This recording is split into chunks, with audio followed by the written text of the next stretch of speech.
Hello and welcome to Motors for the Masses, and today we have a Peugeot that isn't a scooter. So let's roll the intro and get cracking.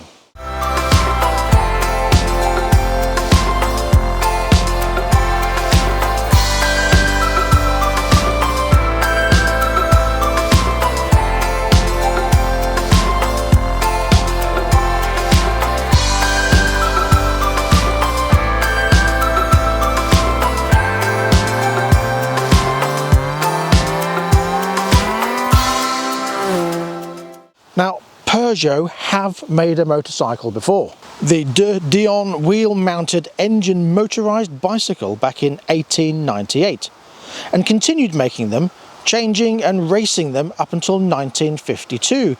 They then shifted more into scooters, with the 70s and 80s seeing Peugeot Scramblers and the odd bike against a whole host of scooters, right up until the XP6 in 1997. And then since then, nothing. Until now.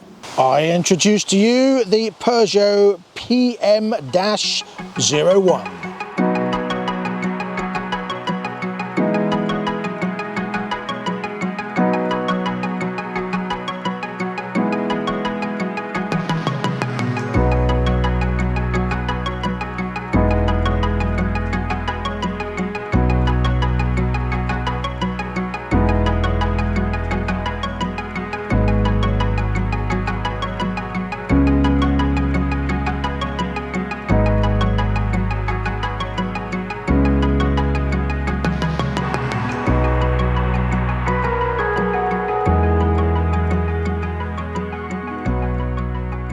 Now, first off, let's address these looks. It kind of has a little Benelli Leoncino 125 meets Husqvarna Svartpillen 125 vibe about it, but it certainly is a striking bike. And I have to say right from the off, these rear lights and front light lion claw type light arrangement really have that sort of Peugeot 3008 and 5008 look about them. Fantastic and exceptionally well made. However, I am undecided about the headlight surround. I mean, it does look better in person than it does on the pictures, but I do like this tank cover. And I suppose you could say it flows quite nicely. So you've got this tank cover flowing up quite nicely here, and then the sharp, stark lines, and that sort of meets it. So I suppose that does match this. I just don't know if I like that or not. I'm undecided. I mean, from this angle, it does look a lot better. Okay, it does have this rear mudguard arrangement, which are a bit meh. Some people like them, some people don't, but it's par for the course these days. It is plastic, but of course you've got the metal arms here, and they are nice and sturdy. Good looking swing arms with a support going down to them from here. So it's a nice sturdy looking swing arm arrangement. I like the sort of trellis-ish frame here. The tank cover, as I say, is plastic, so it doesn't really do anything other than cover the tank. That's plastic. Tank's underneath, but they're decent quality. Nothing squeaks or moves about. Good nuts and bolts, and the welds are as you expect from a Peugeot. Now, some might say, oh, it's French, they must be rubbish then, but no, it's actually very well made, and I will say I am impressed with the build quality of this. So let's look at some specs. Well, it's a single overhead cam, 4-valve liquid-cooled fuel injection single-cylinder engine based on the QJ motor, and the same as used in the Benelli Leoncino 125, developing 14 horsepower and 8.1 pounds-foot of torque. Incidentally, Benelli claim 1.2 horsepower less than this at 12.8. Interesting.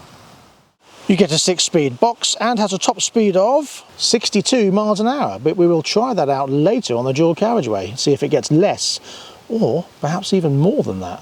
However, it is said to do 98 miles to the gallon. On paper, obviously. Both brakes are ABS with a 285mm front disc and a 4-piston caliper, and a 240mm rear disc with a single piston caliper. Front forks are 41mm upside down jobbies with a monoshock on the rear. Both wheels are 17-inch, you get a 110 tyre on the front and a 150 on the back, and they are Metzler M5s. It is meters long, it is millimeters wide, and it is meters tall. And the seat height is 810 millimeters. Now I am 5'10.5" with a 31.5 inch inside leg. Seated on here, oh, awful. I am flat-footed on the floor quite nicely. I've got nothing digging in the side of me here. With my feet up, very comfortable. My knees are nicely in the dimple of the tank there. Good position of my leg. Great distance on the handlebars. Everything just feels nice. Doesn't feel like a stretch or too short or too cramped. It does feel nice. Very comfortable indeed. You get a 12.5 litre fuel tank, and it does take E5 and E10 but not E85. I think that's only in France anyway, so don't worry about that. But I would never put E10 in anything either, just E5. But there you go, 12.5 litre fuel tank. And it weighs in wet at 152 kilos, and that sounds about normal for most 125s these days, especially with the liquid cooled engine and the stainless steel stuff and everything that makes it quality. However, it doesn't feel heavy at all. Now I can really lay this down and have no struggle getting this up whatsoever. It does feel very light, and on the road it also feels light, but we'll talk about that in a minute. All lights and indicators are LED. Thusly, I shall start it up and you can have a look at the lights also.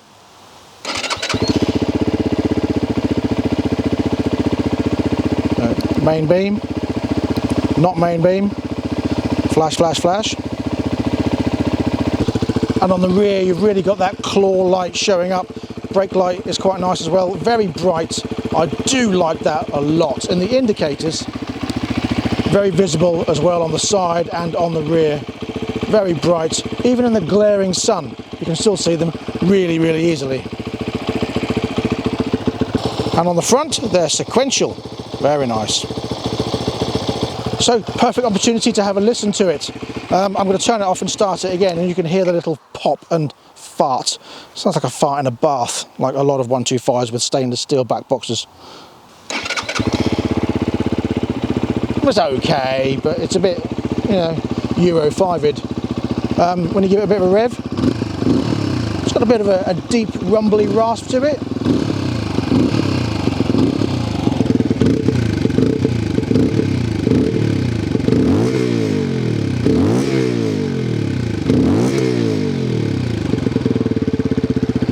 I mean, yes, it sounds like a 125, but I've heard a lot worse. And that doesn't sound too bad at all, to be honest. Indicator still on. I really do love that clear glass bit on there. Very good quality. Really nice. I love that. Really like that. I'm just going to show you the front lights again, because those crazy chinois French designers have made it so when you turn it on, you've got your DRLs. When you start it, you've got brighter DRLs. However, your light switch between dip and main beam is on the left-hand switch gear, but your light switch, thusly, is on the right-hand switch gear.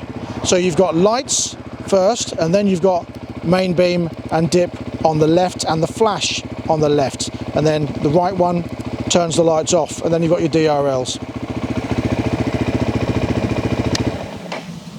You do have a very nice TFT screen on there, so I will talk more about it when we're riding, but for now, it's difficult to see here. See if I can get it in a better light. It doesn't have any issues with seeing it whilst you're riding, I will say that. But it doesn't show brilliantly on camera here, and that's the camera's fault, not the screen's fault. In person I can see better than I can through the camera lens, so I apologise for that. But you have got a good gear indicator on this side here. You've got your big speedo there, your rev counter on the top, fuel gauge, temperature gauge, ABS lights and engine management light and headlights and whatnot down the bottom here. Your tripometer, your battery power up there, and your clock on this side. Switch gears are very nice quality, and it's very reminiscent of the Moto Morini or CF Moto. Really good quality buttons there. That controls the menu, so just go up and down and choosing the menu here. So when you go through the menu, you can change the clock, the units, you can connect your phone, change language, the display. Now this you can have red or blue, so you see it's red at the moment, and if I select that, oh sorry, no, that one, then it goes blue. Isn't that interesting? Woohoo! I quite like the blue, but the red is very visible also. We'll leave it on red. Maintenance, that's your service light, etc., and when it's due a service, what version you've got, etc., etc. So nice simple features and very easy to use. So just for the purpose of this, I've moved it into the shade to show you the startup screen. As I say, it's not the I can see that even looking now, much brighter in person than it is on the camera. There you go. And when you turn it off, you get like a little goodbye logo. Bye bye. It's quite a simple handlebar arrangement. You've got your horn on this side, indicators, lights, and your menu select.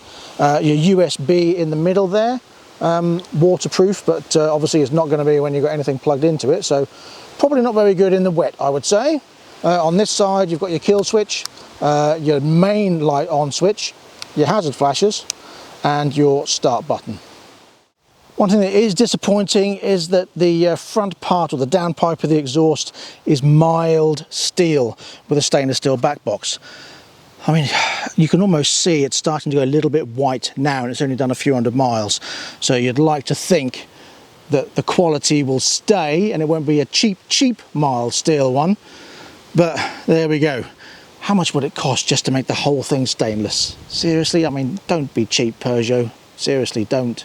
But in fairness, that's the only thing so far I don't like about the bike. Everything else seems really good. So it's off to a good start. But now comes the test ride. So let's get it out on the road and see what it rides like. Right, so here we go. Now I'm going to start in the countryside this time because this is my second take. I've literally just done about 10 minutes of riding, and unfortunately when I pushed the camera back, I obviously accidentally touched the mute button and muted my microphone, which means I've been talking to myself for no reason for the last 10 minutes. So we're going to go the opposite way, which means the dual carriageway blast I did will be last now. But anyway, here we go. So initially very comfortable. Oh, doesn't like going uphill in sixth. Look, let's pin it. Oh, it's starting to creep. Yeah, obviously it's just me being in the wrong gear, don't worry about that. But visibility, let's start with that. Well, I have to say, whoever had this bike last, putting that GoPro mount on the edge of the mirror was a stupid idea, because you can't get it off and I don't want to break the mirror, and it blocks my visibility by a little bit. I mean, it's not horrendous, but why would you put it there? Just stick a handlebar mount on or something. I mean, putting it there is just ridiculous, and it messes up for everyone else. It's not very good at all. So anyway, visibility wise, if it wasn't for that, I'd say about 80% visibility out of the mirrors, which is not bad. I mean, they're quite long, so it's I've got a decent visibility into the space I need to be looking at, apart from that bit obviously. So switch gears, very well made, very reminiscent, as I said before, of the sort of Moto Morini and CF Moto. I do like those. When you're stationary, you can change all the menu settings. See if I can do it whilst we're riding. No, can't. So you can't change anything apart from the trip when you're riding. Well, that's fine, we don't need to change anything. That's a safety feature. Easy to see dash. I like the visibility of it. You can change between red or blue dials. Gear indicator on here, which is good for new riders. Speed down here, rev counter, petrol gauge on this side. Takes corners quite nicely one-handed as well. Trip and odometer down the bottom there. Very nice. Nice and clear. Lovely clutch, really light. I can do it with one finger very easily. Very nice. Very light clutch, very good positive gear change. Very nice. Leans into the corners very well. You've got a little bit of a fart going on from the exhaust, but again, that's par for the course these days. I like the unclutteredness of the handlebar area. You just got everything you need to see here, and you don't need any other nonsense. You've got a little ooze but there, as Malcolm would say. It's a name we haven't heard in a while, isn't it? But yeah, as I say, it's all very neat and very tidy and very clean and very well made. Nothing feels cheap. Nothing feels like it's been made in inferior quality. It's very well put together. Very good. The seat is very comfortable. The bike doesn't feel huge, but it doesn't feel small at all. It just feels right. Great.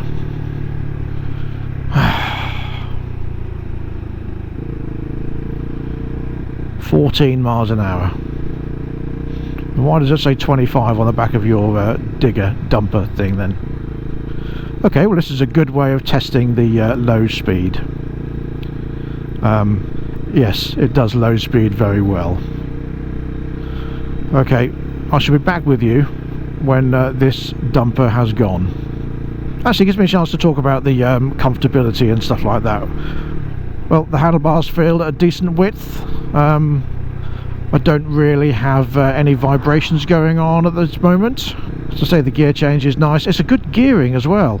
It's not like a lot of bikes these days where it's second, third and fourth are very close together. They actually feel well spaced out. 13 miles an hour, come on. This guy isn't going to overtake.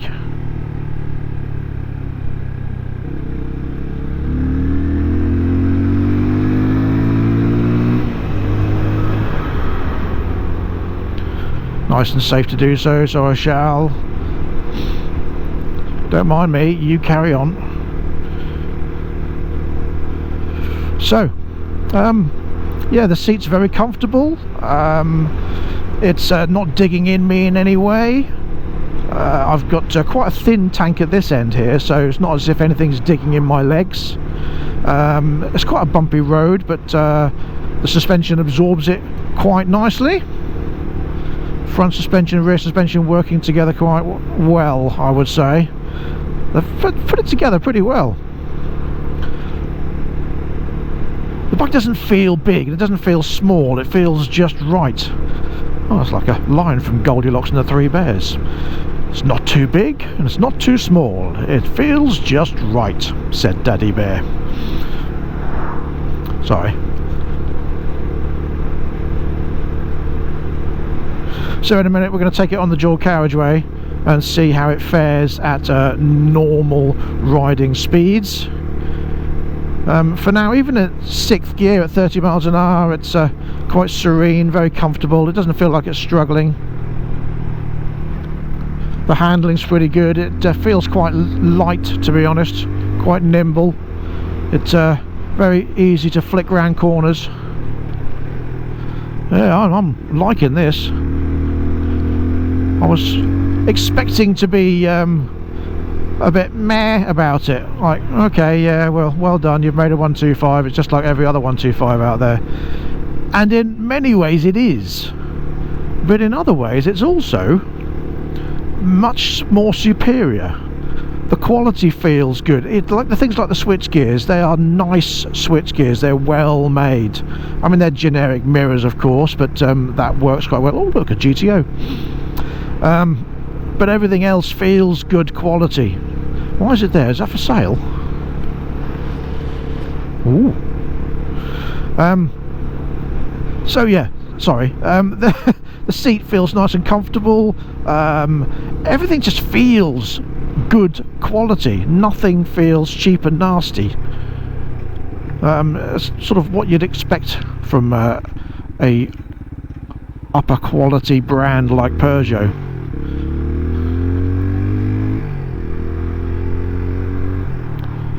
The 20 mile an hour things. Let's see how it fares at 20. fourth gear at 20. And excuse me for a second, I'm just going to wave at my parents.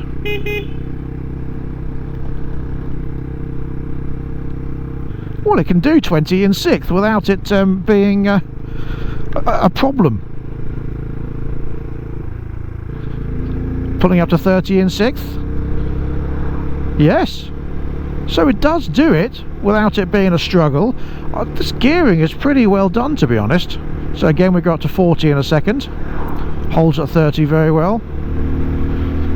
Up to 40. I mean, I haven't blasted it, I'm just trying to serenely take it up. In a minute we'll be on the dual carriageway and we'll see what it does. But yeah, that's pretty good, to be fair. I don't know what that high pitch but was. Sorry, let's try that in a more manly way. But I would say it's yes, rather nice at 40 also.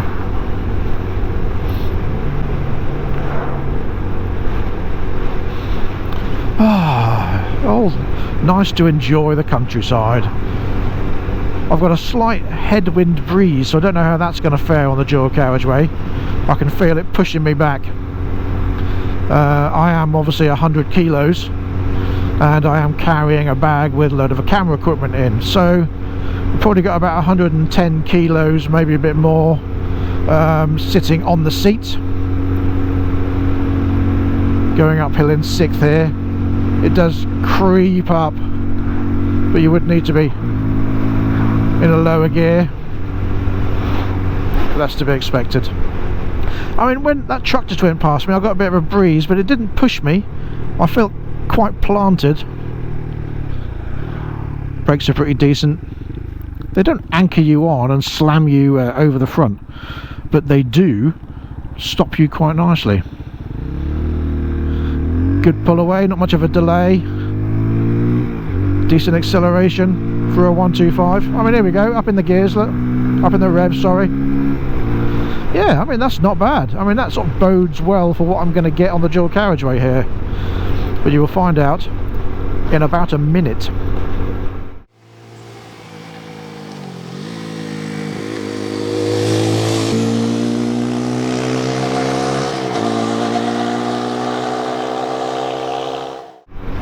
I've got a good seating position. As I say, it's everything feels quite easy to reach. It feels nice and comfy. I say, good forgiving seat. Nothing digs in. I'm really pleased with how it feels. Let's see if we can overtake a car at least, shall we? I'm guessing by the hat on the dash or on the rear parcel shelf there that that's an older gentleman. Stereotyping, isn't it? But I bet I'm right. Oh, see, I'm not putting my foot down yet. Oh, I am now, because he's had to stop. Oh, come on. The big fluffy cushion gives it away as well. And you can go. Oh, I'm going to slow down for the car. Sorry, mate, I'm overtaking you. So here we go.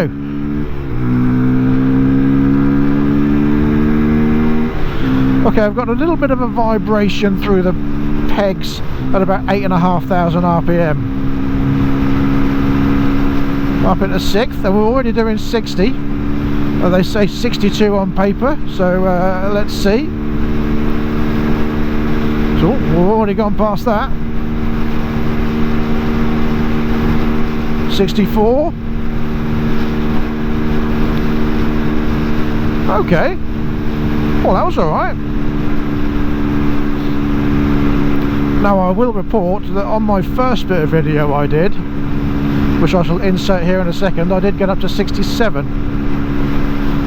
I mean, it maintained 60 on a little bit of an incline, so it's holding its speed quite well. It's holding 60. See if we can get a bit more of a speed on down the other side here.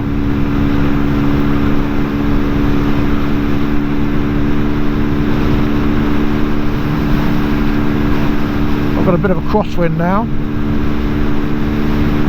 and that crosswind is giving me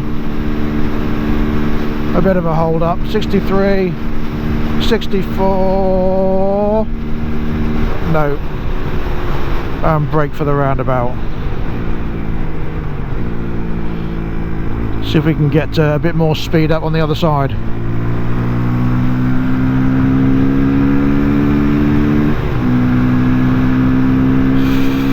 Come on, we're going up a hill. So at 9,000 RPM, it does redline at 9,500.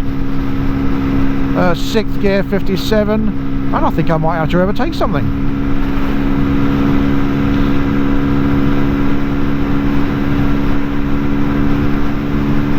And we've got 60. Well, that's okay. I mean, yeah, it'd be nice if it did 70, but we are in 2023 and Euro 5-ness, etc, etc. I'll take that. So on my second run, 64 was my maximum on a slight downhill, 60 on a steady run, and on my first run I did hit 67.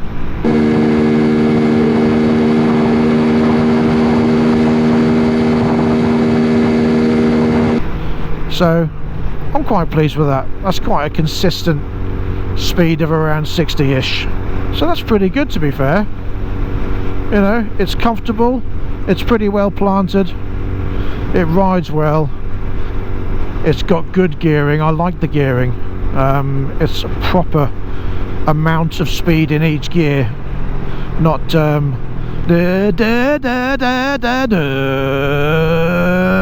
like you get with a lot of modern 125s now.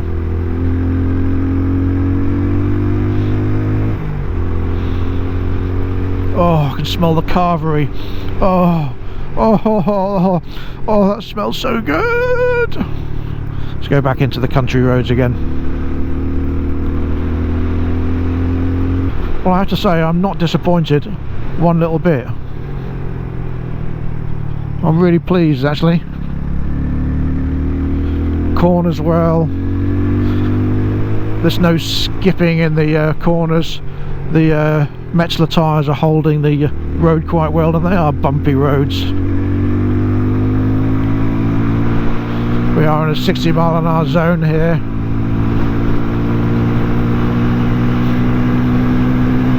We'll try that on one of these roads in a second.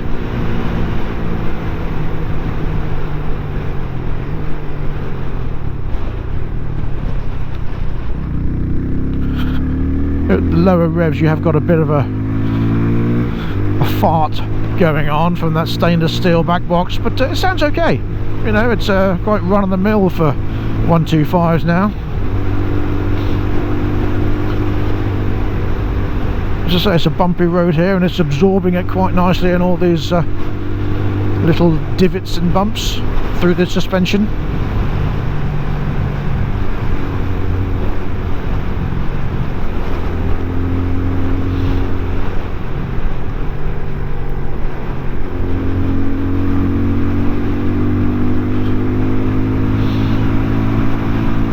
We shall be on a straight bit of road in a second. Oh, I'm pretty pleased. I'm starting to enjoy it now. It's a lot more fun. Taking it up in the revs and whipping through these country roads. Excuse me, Mr. Crow. Thank you.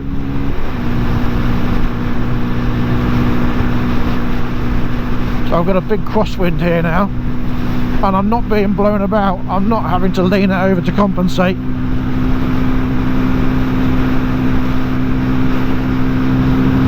I'm protected a bit more by the bushes, and I can get up to 60 miles an hour hopefully.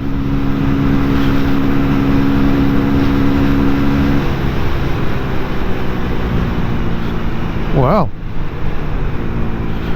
what an enjoyable little bike.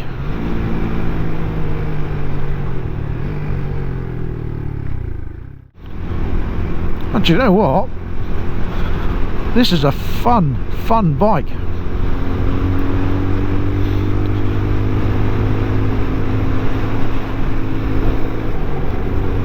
As a commuter, I would say it's a great little thing.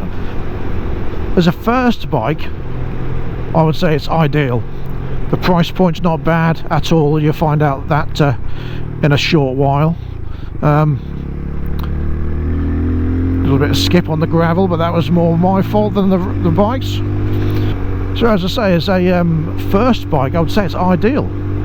You've got the reliability and the backup that comes with owning a Peugeot. You've got the build quality in there from a Peugeot as well. You've got a decent sounding bike. You've got a well-performing bike for 2023. We don't need to go down that road because we already know the restrictions we've got from Euro 5-ness. But yeah, it's a great handling bike. It feels light and nimble. Even on these bumpy roads, I can sort of whip side to side quite confidently without any cares or worries, and I'm pretty pleased with how this rides. Pretty pleased indeed. I really didn't think I would enjoy it as much as this. It's been a while since I've been on a 125, and yeah, very impressed. Now I will be taking this on a longer ride in a second video as well, so stay tuned for that. Learned my lesson from the gravel on the last one. So I'll be doing more consistent 55 to 60 mile an hour roads, and we'll see how that fares on a longer journey.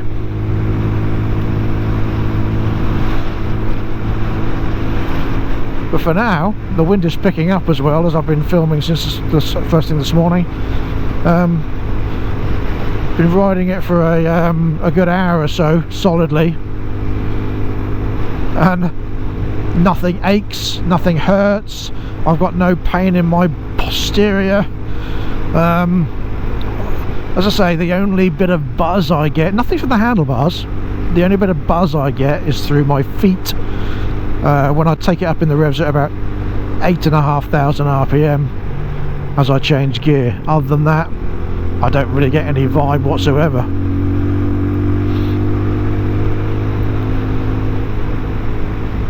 What I am going to do is just for experiment's sake, so don't try this at home, ladies and gentlefolk. He was slowing down around this corner, so I don't want to come around this corner and find out I'm going right up the arse end of a DX delivery truck. So one-handed, yes, I can change gear up and down as well without the clutch, which is nice. I had to roll off the throttle, but that's the slipper clutch working its job quite nicely there. I do like this dash. As I say, you've got the red and the blue. It's very clear and easy to see with the gear indicator, which is good for learners. Great speedo there at rev counter, fuel gauge, and your bits down the bottom. 14.4 volts that we're charging at, and the clock here.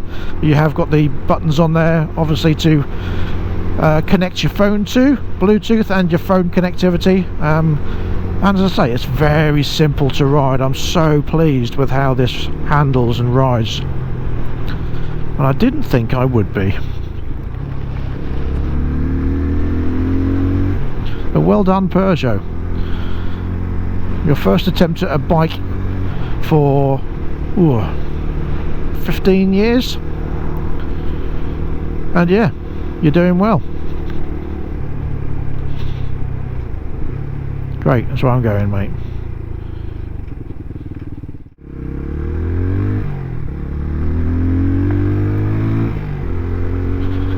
What do you mean slow down? I'm only doing 24. It's a 30. Anyway, I'm on a bumpy road here, and it is giving me a little bit of vibration in my voice as I speak. But you'd expect that. I mean, these are quite bumpy roads. Suspension is absorbing it quite nicely. It's not pushing me out of the seat in any way whatsoever. So yeah, so what I shall do now is talk about the price the servicing and any of the accessories. I shall put the accessories on in the next video, because I'm just waiting for a list from the Peugeot guys for that. So in the next video I shall give you a list of the accessories you can buy and the price of them. But for now, I am back where I started and back where I ended my first video.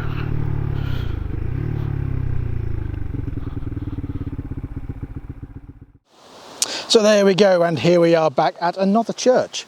Don't churches make great backdrops, especially when it's sunny? Anyway, before I talk about the price and my summary on the bike, little handy tip for you. When you're trying to take some cinematic photos with your phone and the portrait facility, and you're trying to get close and get a nice good angle, etc., do not rest your knuckle on the just got off the bike hot exhaust. This is why. Yeah, it's not a good idea, because it's hot and it burns. So anyway, so how did I feel about the bike? Well, I'm actually really impressed with it. Really impressed. It rides superbly. It sounds okay. Oh, it's got a mild steel exhaust. That's the only thing I don't like about it, to be fair. It's comfortable. The gear ratios are really good. It changes gear fine. Okay, it could do a bit more top end. 70 would be nice. But you know, I mean, not everyone is 100 kilos with a 10 kilo backpack. Although, to be fair, that's not ridiculously heavy. There are a lot heavier people out there that ride 125s, and there are of course a lot lighter people that ride 125s. So if you are 70, 80 kilos, you might even get 70 out of it. They say 62 on paper. I got more than that. I got 67 on the dual carriageway on the run that the microphone was switched on. I got 64. So there you go. And it's not, you know, done a huge amount of miles. So once it's got a couple of thousand miles under its belt, it might loosen up a bit more, to be fair. And I've got nothing I don't like about it. I've got nothing I don't like. That's a double negative. I apologise for that. Naughty me. There isn't anything I don't like about it. I love the light arrangement. Oh, I really do. That's such a cool design. Even on the front, I'm not a fan, I don't think. I think I've made my mind up that I'm not really a fan of this from the side front profile. But from the side back profile, it looks fine. And that's about all I've got to say on the negativity side. I love the way it's put together. It rides superbly, it handles really well, it feels light. If you can get 98 miles to the gallon out of it, I would say that's probably more 80 to be conservative, then that is brilliant. Really impressed with the bike overall. But how much is it? Well, it is £4,149 on the road with a 2-year parts and labour warranty. And just to add, there will be a 300 version of this coming also, so stay tuned for the video hopefully in the future on that one. So what about servicing? Well, on these Chinese chinois français, but mostly Chinese bikes, people complain a lot about the short service intervals. Well, on this, I have to say, it's not actually that bad. It's 600 miles for the first service, and that is literally an oil change and a check over. It's 3,100 miles for the next service, and that's exactly the same as the first, oil change and a check over, and then 6,200 miles and so on. So that's not bad at all, actually. That's a pretty good service interval for a modern 125 liquid cooled bike. It comes in 3 colours, this rather lovely blue, but also in white and black. But I think this blue is rather fetching. What do you think? Let me know in the comment section below. If you've got one of these already, please let me know what you think of it. If you've got something else and you're thinking about it, please let me know what is attracting you to this over what you've got already. If you've got the Benelli, then let me know what you think about that. If you've got this and you used to have the Benelli, then let me know what the difference is if there is a difference. And that is all I've got time for this video. So thank you very much for joining me. I'll be back very soon with the 650 from Vosges and also the new Benelli 702X. That's coming soon too also. And of course, lots of other stuff coming in the meantime as well. So stay tuned for all of that. Thank you very much for joining me. Please like, subscribe and share this video. Don't forget to click the notification bell so you don't miss any future uploads. And of course, anything you want to say in the comment section down there, then please write that also. And that's all I've got. So until next time, please ride and drive carefully, but have fun. Bye bye.